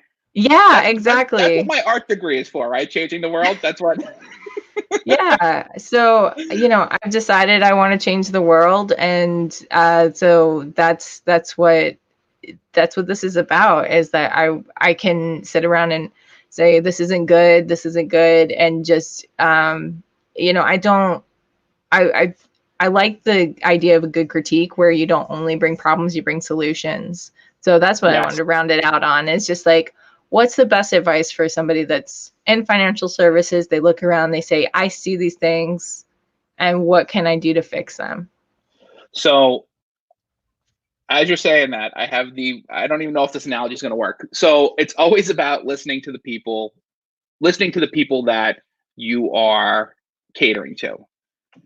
So if you're cooking dinner for somebody and you don't know anything about them, the first thing people ask are you allergic to anything? So if you don't ask that and you just bring out a bunch of shrimp and chicken in like a scampi setup or whatever, and they're vegetarian and they're allergic to shrimp, then you're going to be serving up something that's going to be useless for them. So, granted, yes, there are some radiating deviations in that. There are people who eat shrimp, there's some people who eat chicken, and there's somebody, but you have to think about all these things, and that means you have to ask the correct questions from the top. You can't assume you know your users off the bat. You may be doing the job for 30 years because some of these people have been at these jobs for a long, long time and they understand the business very well. But do you understand the people that you're catering to? Also, talk to people like you want to be talked to. Like I've gone with a lot of financial institutions that even I read their pages, and I could identify within seconds that this was written to talk to somebody else on a different floor. This was not written to the person standing outside the building. So I think that's also where and this goes for all companies, not just financial institutions. Like if you're doing sports and you're catering to runners, you're not going to cater the copy the same way as you would cater to like a CrossFit person because the work is different, and it's the same thing with finance. Like also understand what they're going through, and it's like that empathy that a lot of people don't have up front. If you're giving personal loans out to people and that's your business, like that's a big business push for you because you know a year from now people are going to go back into buying houses, people are going to go back into like big spending, and they're going to need that money. Like you don't want to just basically seem like a loan shark and come at them with like that kind of coldness of like, oh, you need money, I got money, you need my money. You have to understand, like, listen, we understand this is going to be a big thing for you. We're going to lend you money with the intention of you paying it back so you can accomplish this. Like you want to fix up your house, you want to pay off a wedding, you want to have a bigger wedding than you could afford and you want to take a loan out for it, you want to start a business. And I think that's another thing when it comes to B2B. Like businesses now are not the same. We have people selling shit on Etsy, we have, especially from the freelance end, like we've always been a different breed of people when it comes to freelance, and banks never kind of got it. Like they don't understand that your income may not be steady, but you may have a steady income. And they never looked at you as like a viable business. But now freelancers are doing so much and the consulting world has become so big, and they're finally grasping the idea of like, this is a market that we can get in. We can lend them money and then they can lend it back, or we can help them out with their business expenses, getting set up. Like maybe up until recently, I was running an old ass Mac that has been taking a beating because it was like my full on freelance one. This thing traveled all over with me. It's got thrown through x-ray machines so haphazardly because I like, if anybody who's traveled with me knows, like I am focused. I am like belts off, shoes are off before I even get to the thing, ready to go. But it's like there's so many different sectors of people, and don't write anybody off. So it's like from a B2C, B2B perspective and B2C, like your new user base is out there. We had goddamn Twitch kids at like 10 years old making millions of dollars. We got video game kids making money on endorsements. Like that's a market that did you ever know? Because when I was 10, I was cashing like $8 checks. and like dropping it into like a savings fund that never was there, surprisingly, when I became an adult. Where all that money went, I don't know. But it's like, but that's the thing, is like, you have people that also need the money managed. Like there's so much of a lifestyle that you have to focus on. And what is it really focused around the desktop? Is it focused mainly on mobile? Should you be alerting people more often about new features that would better themselves? That's why like customization and personalization is also another whole fucking subject we can go on. So key. Like the second you start learning my behaviors, and I did usability testing for a company I work for, and the first question out of the moderator's mouth was, how do you feel about a company knowing all of your information and building an experience for you? And I was mind blown, because it was a lot of people from an older perspective were like, oh yeah, you're not doing that now? And I was just like, oh shit. I was sitting back in the glass room, like watching, going like, holy shit, they do expect it. Like I thought they were gonna be fucking scared as hell. Like they thought like Big Brother was watching, and then they were gonna take them away and put them to like some kind of like old person place. But it was, they all were down for it. And I'm expecting the same thing. Like if you see my spending that's why the Apple Card, when it came out, was a huge fucking thing. And it wasn't just because it was an Apple Card and they gave you a credit card that you were never going to use. Mine's still in the container that it came in. But they tracked your spending. Like they showed you in the easiest data visualization that you will ever see. And by the way, I appreciate they did it, but the laziest fucking design as well, because all they did was take the Rings module from working out on your Apple Watch and turn it into a spend thing. And I was just like, oh, okay, perfect. It's something I know, because I'm always trying to close my Rings, which I don't really do now. I'm so aware of it, but I love it. I do, because it's made, like for me, it's made it so much easier, because it's the easiest app that I have on my phone to use for tracking my credit cards. Yeah. So I've basically started using that for all my monthly spending and just like paying it off from my bank instead of like using any other credit card or debit card. Plus I can burn the digital number at any time and get another one. Yes, that was a whole other thing. But they also found ways of like showing what you spend by 3 colors or 4 colors. Like I could tell, like when I was commuting a lot more, my spend on food was so much more. Now I don't even know. Now it's primarily, I think it's orange, so I don't even know what orange means. But orange is shopping. It's your Amazon habit. It really is. But oh shit, it really is. Oh man. But that's the thing. Like that was something that people took notice of, because I'm learning about myself. Like you just said that, and I looked quickly at what I spend, and I was just like, oh man, it's spending on shopping, which I'm like, oh, okay, great. But does it content my behavior? Absolutely not. I'm gonna still spend a fuck ton. Yeah, but my services amount has gone way down. My entertainment has gone way down. My food and drink has gone way down. Like in the past month, I've only spent like $100 on food and drink because I'm not ordering out. Yeah, but that's the thing, is that's where like Apple, who's backed by Goldman in this situation, like now Goldman knows. Yeah. Goldman knows what my spending is, which is fine. That's why I get a shit ton of print material letters from Goldman, from Marcus, because they see my spend. And what I actually just correlated the other day, because I had to open it up, like how much are they going to give me? They were offering me double of what my monthly spend was on my Apple Card. So it would cover what I spend and then give me extra to spend more. And I was like, motherfuckers. I'm like, but that's good. Like, because then if I'm in a pinch, or hypothetically I lose my job and I need money to cover bills and rent and Amazon purchases and, Met hats, because I have that's another problem. But like, to cover those expenses, like they know my spending. They know what I'm going to and they possibly will know when I'm going to do it.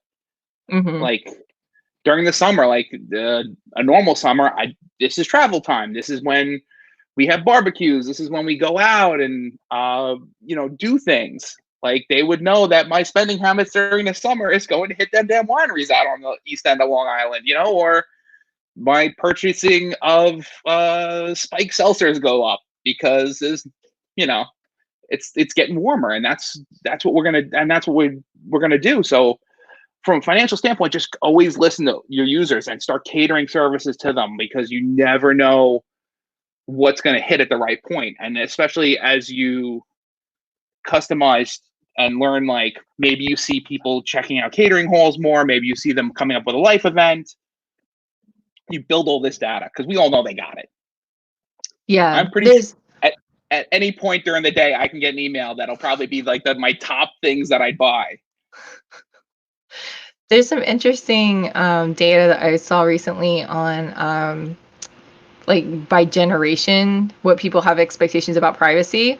And it's like we were saying earlier, like some older people don't really understand like the depending on how it's worded, they don't maybe really understand privacy and the concerns around it as much, or net neutrality or anything like that. And then you have like a generation, the like zennials and some boomers, and then millennials tend to be more concerned about privacy because we were the She ones that said kind of boomers. I did say Boomers? baby boomers. Baby I know. boomers. This is shorthand. But and zennials, and I guess it's Gen X. Yeah. And then millennials together, Yeah. that like chunk, kind of tend to be more concerned about privacy. But then the millennials is when we started just giving it away for free. So Oh God, yeah. we were just like, hey, Facebook, have all of our data, please just Yeah. take Yeah. it. And then we started that. That was us. That was millennials.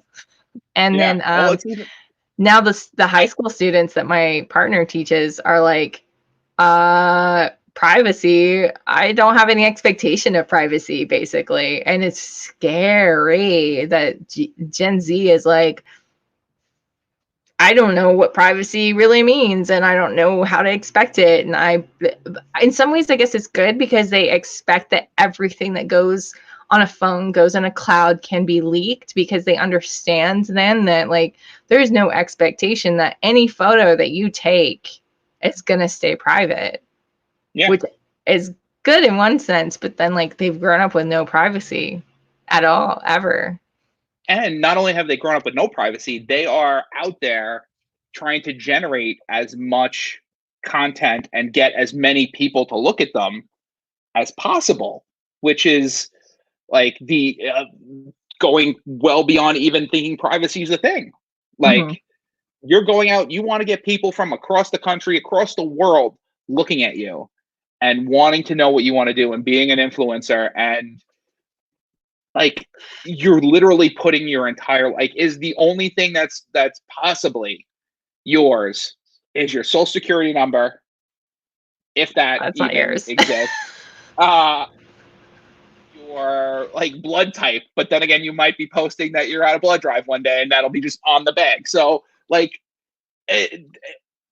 you have to have some things that are yours, and like I get catering to taste and catering to that, but like if we go down that realm of like your brand, like your ideals and who you are and like who you, because we all know that there's always two, especially when it comes to like celebrities in general, there's always two parts. There's the person you put forward and the person who's you. That's why, like, they're never always the same person, no matter how real they seem. Like that, they're not even doing that. It's Mm-hmm. them. It's them all the time. It's them all the time. And I'm like, fuck, like, hey, you're probably, I don't need to know this much about you. Yeah.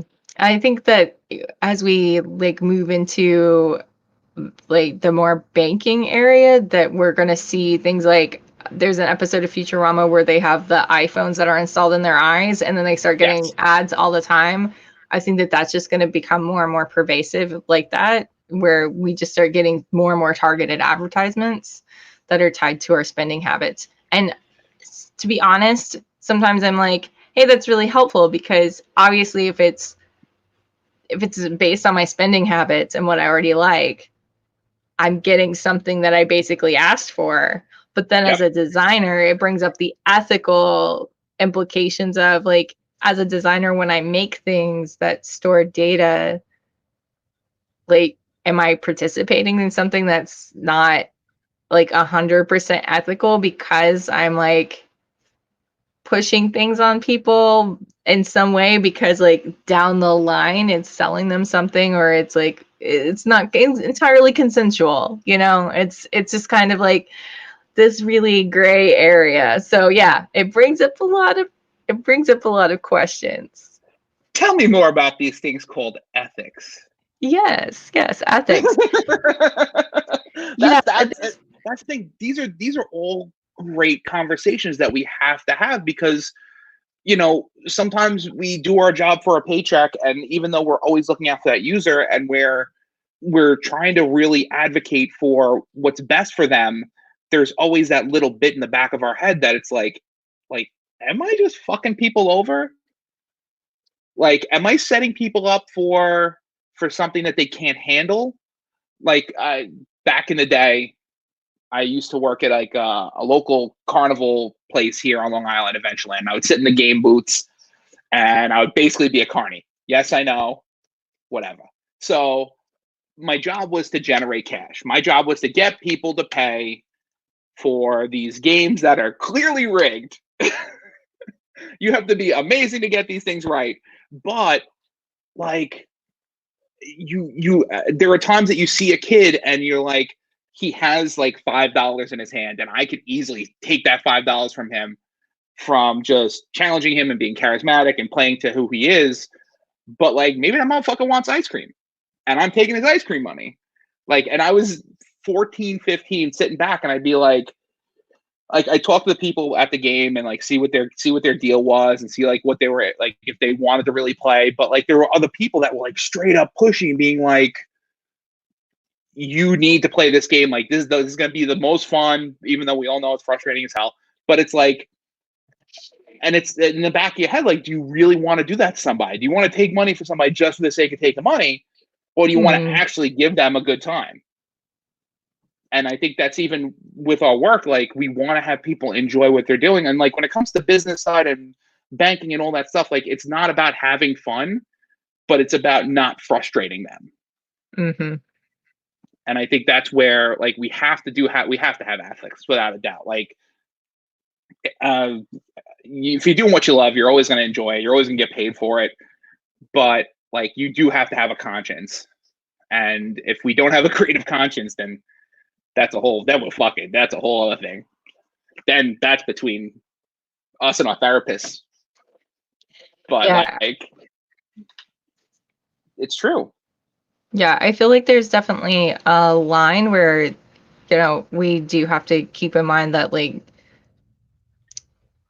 people of color and people that like women and other people, they don't always have the privilege of just saying like, I'm not going to do this, and I'm going to like just find another job, because sometimes it's not as easy to, for an LGBTQ person to just be like, hey, I'm just gonna find another job where, like, I can do things that are completely above board because, Yeah. Ethical consumption capitalism, etc.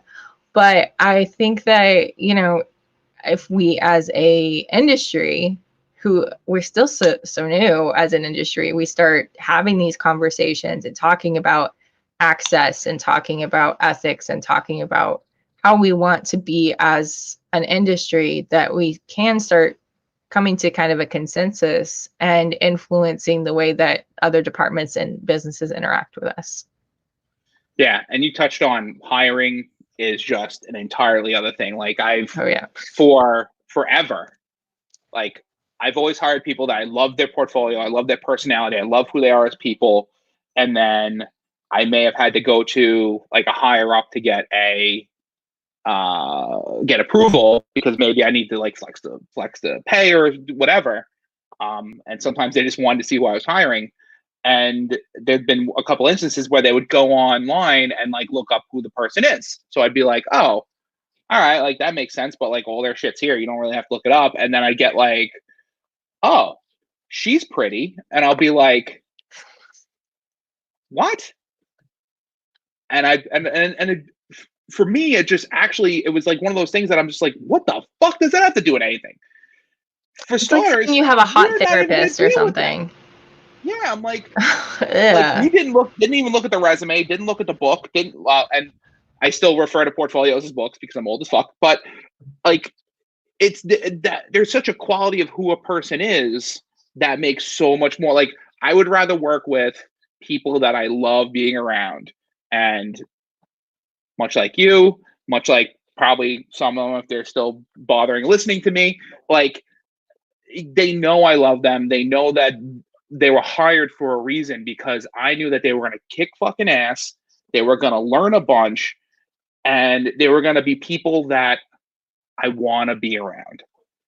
Like, there was I went for an interview and a person said to me, she said, I used the usability test. And I said, what do you mean? She goes, would you want to be trapped in a room for 9 or 10 hours in a dark room looking through a double-sided glass with this person? And I was just like, oh shit, that's a great test.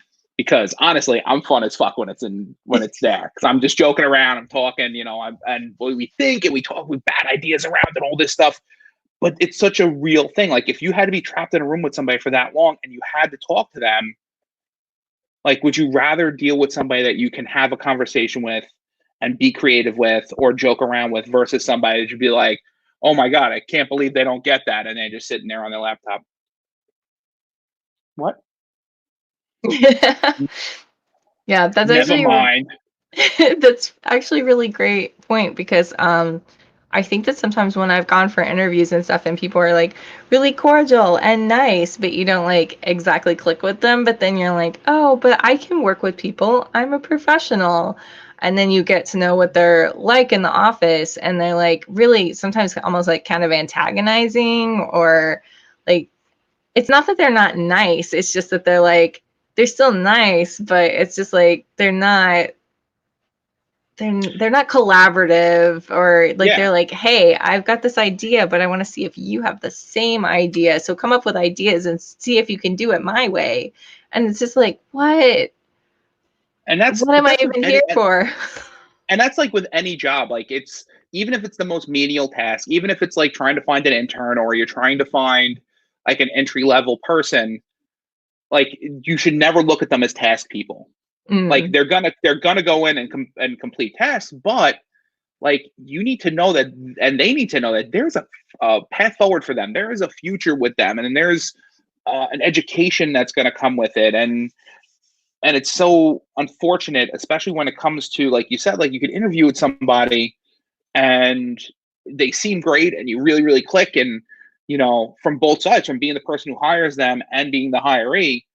um I've hired people and I think they're amazing, and they start work, they come out of the gate hot, and you know I haven't had this many times happen, maybe like 4 in my career, but like they either fizzle out or they burn out or they can't handle the pressure, or I don't know. It's like sometimes it's not a good fit, and it's like any relationship.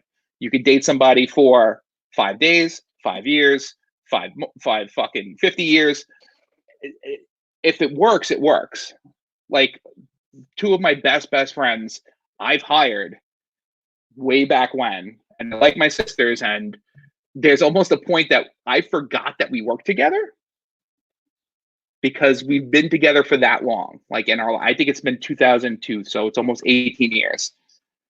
They're definitely not watching this. They got kids. They're not watching shit. But it's like I hired them because just the energy was right, and one of them, the job didn't work out, but they're still a person. Like, you can't always hire your best friends, but if you get the right team, and it doesn't matter who you are, where you come from. Like, one of my favorite things is working in these fintech places, and they make a lot of money, and they have a lot of, some of them are like very materialistic, and I'm like, yo, man, I'm so excited. I got these shoes, 2-for-1 at Famous Footwear. And they're just like, what? Those, you got Nikes at Famous? I'm like, hell yeah, I did. And it's like, and it's like they look at you like slightly different, but then you're in a meeting together and who you are, and then they kind of forget. But it's always that, like, when you're especially now, like when we're all remote, like being able to still like somebody you work with that you're not gonna be able to see.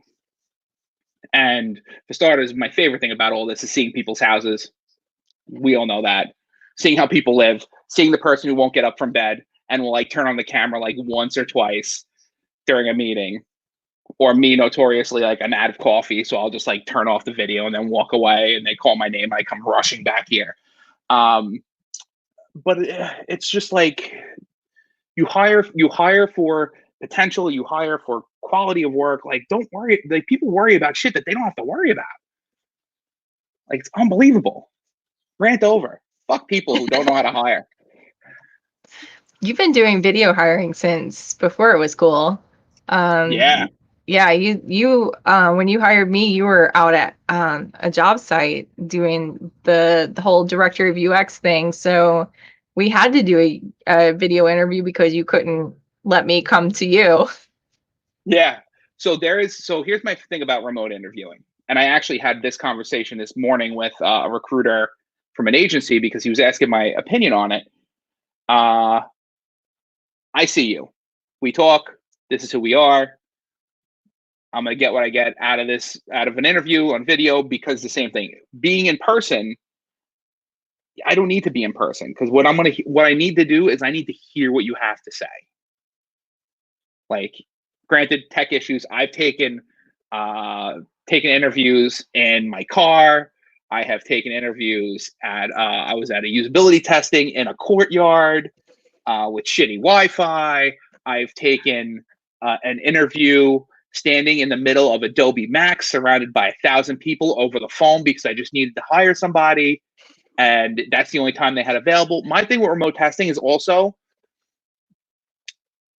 I love the idea of people get dressed up. For creative, it's different. If you're an accountant or a lawyer, yes, suit up and go have fun.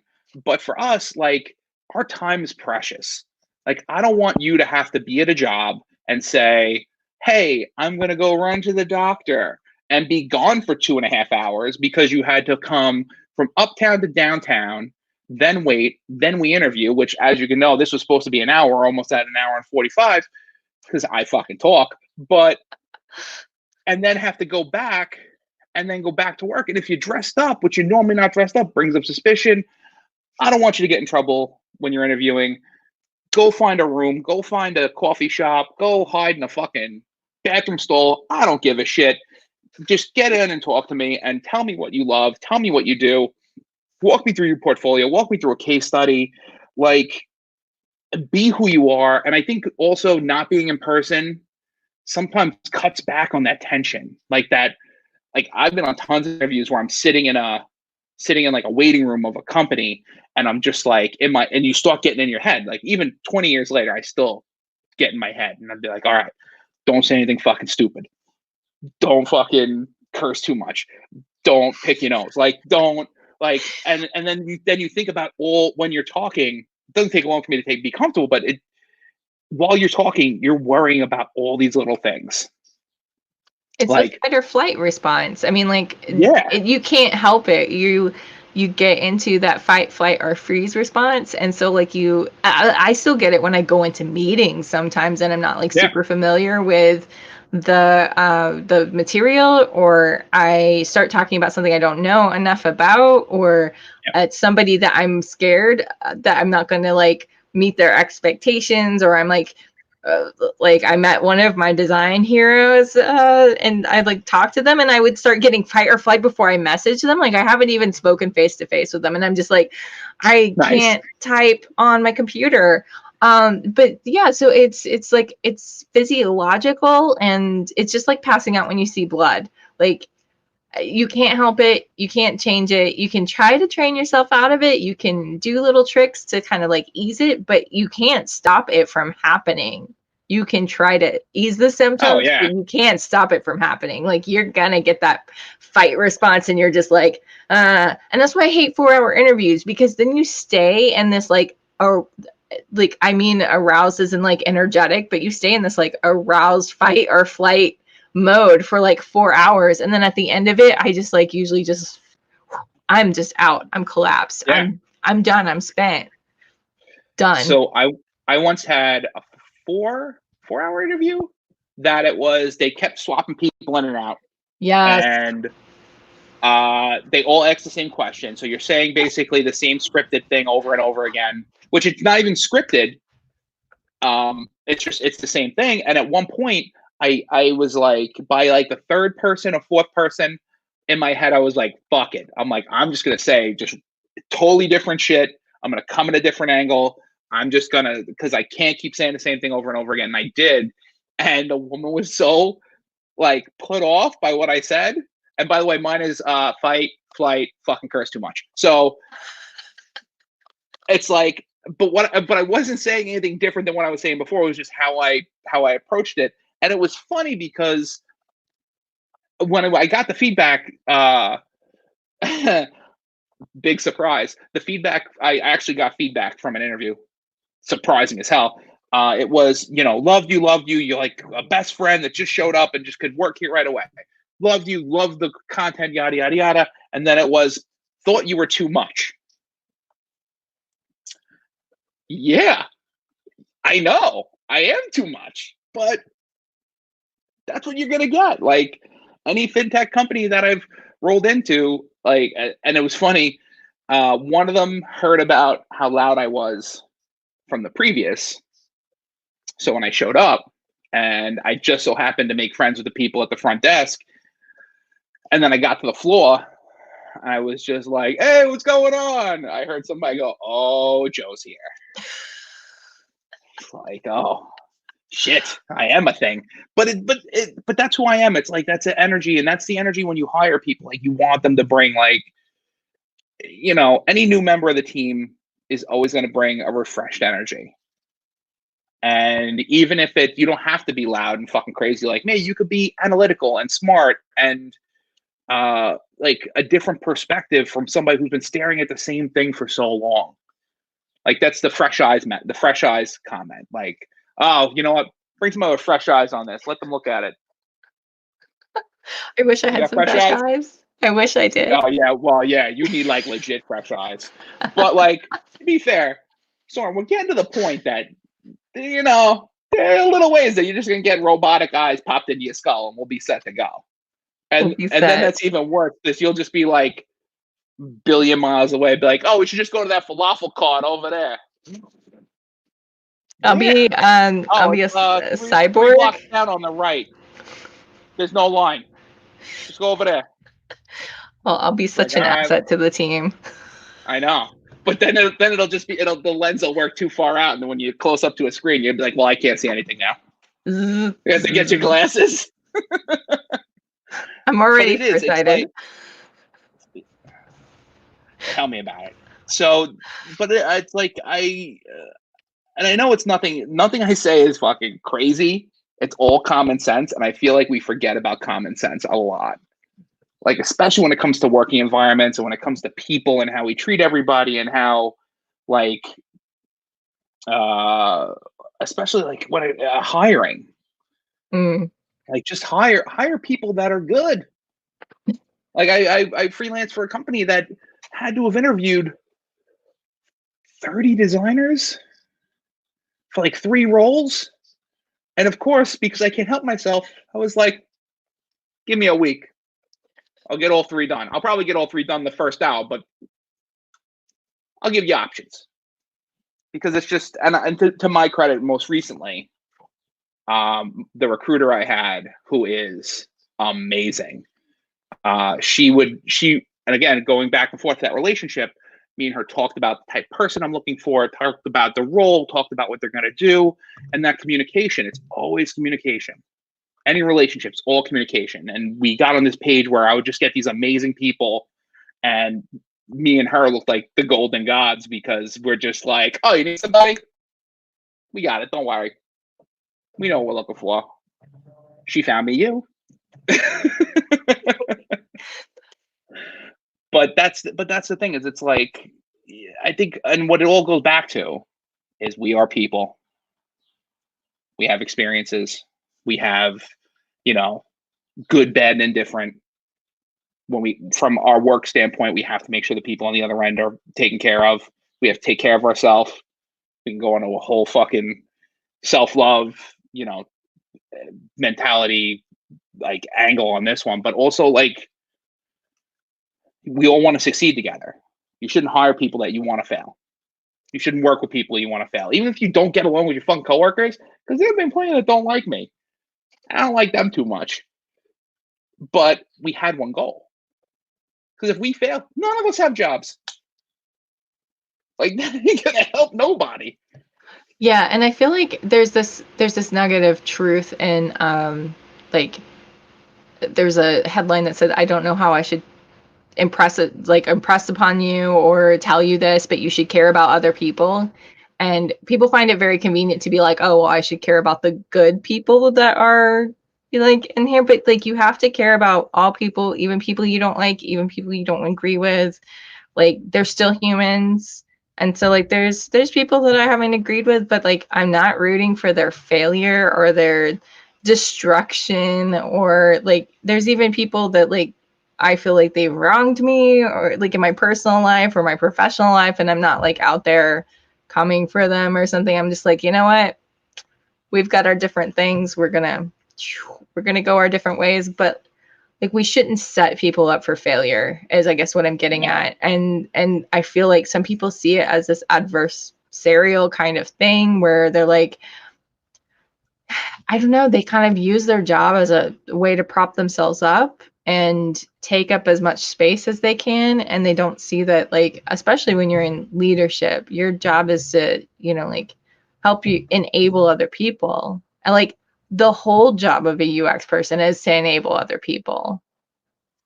That's the entire job. And so it absolutely confounds me when I'm in a user experience space and there's a team leader that's like, I'm going to shoot out all this user experience stuff into the world, but I can't use it on this one level with my team. Like I'm just completely unempathetic on this level, but I'm a thought leader.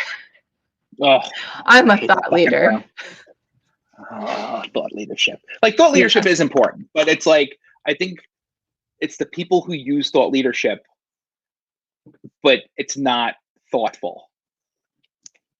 It's like it's just words. Buzzword Mad Libs. Yes. Oh, I love corporate Mad Libs. My favorite thing in the world. But that's sometimes what it's like. Like, that's why also somebody like and Steve Jobs was notoriously a fucking asshole. Everybody knows it. Tim Cook, it seems like a nice dude, but when they present, who knows? But when they present, they get excited. Yeah. Like, it's not like they're just coming up and saying like, so we have a new Mac. Here it is. Like, and that's what great presenters do. Great presenters like get excited about what they're doing. Like, the best salesmen are the ones that believe in the product. And I think that's where, especially, we could use Apple until the day is long, but it's like, even back to, any keynote you watch from, any keynote you watch that you like get something out of and you're engaged in and not scrubbing all the way through, like, that's where you got somebody who's it's the energy, it's the excitement, it's the care. Like, then they're not the ones that are on that ground level building it. Like, John Oliver, when he wins his Emmys, he always brings his staff, and they always stand in they always sit in the nosebleeds, but he always acknowledges the staff that's sitting up way up high, because those are probably the only seats that are available. But like, that's a leader. Mm-hmm. Like, he acknowledges the people that help him do the work that's so good. Like, there's a story about an org chart that many people have heard me say, where my team was left off an org chart and I threw a fucking shit fit. And it's not because like I need to be there and be the leader and they need to see my face. Just include us. Like, make us feel like part of the team. Don't make us feel like some offshoot of weirdos that are just in our own little realm. Like, we work here, we deserve a seat at the table, we build the stuff with the our amazing developers. Like, without us and the developers, like, you're literally just doing nothing. Like, everybody, and that's why, like, the idea of giving credit, like, you don't have to kiss everybody's ass, but you got to acknowledge the fact when people do good work. Like, again, people you fucking hate. Be like, listen, that was great. Like, that's pretty damn good work. Like, and then they automatically think it's sarcastic because, like, they know that you guys don't like each other, and they're just, and then it's like, but you do, like, you have to acknowledge when somebody does a good job. Like, I think it's also it's a team thing. Like, it's common sense. It's fucking common sense.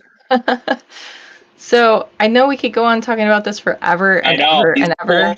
People, whoever is watching this, whoever's even left. So I think we could probably set up another session to talk about more of these topics that we brought up. Hell but yes. I am going to say that it's been a real pleasure, and always a pleasure to talk to you. Next week at 2 p.m. Eastern, we're going to have James Wieland of UsableNet, and we're going to talk about tools, we're going to talk about cognitive disabilities, and we're going to talk about why remediation can actually be bad. Ooh. Yeah. Well, shit. I know I'll be watching. Yeah. Get a chat ready so I can just type in there all my questions, because Lord knows you're gonna be like, oh fuck, we got a question from the audience. I know exactly who it is. We've been getting a couple of things. I just don't know how to troubleshoot the audio issue that was brought up, and yeah, I just don't know how to address that. But yeah, we've been getting a couple of comments. But yeah, if you have questions or comments, you can always drop them in Periscope or on YouTube Live, and we'll get to them. So thanks for joining. If you couldn't hear me, odds are you could just stick your ear out a window, and no matter where you are in New York, you'd be able to hear my voice.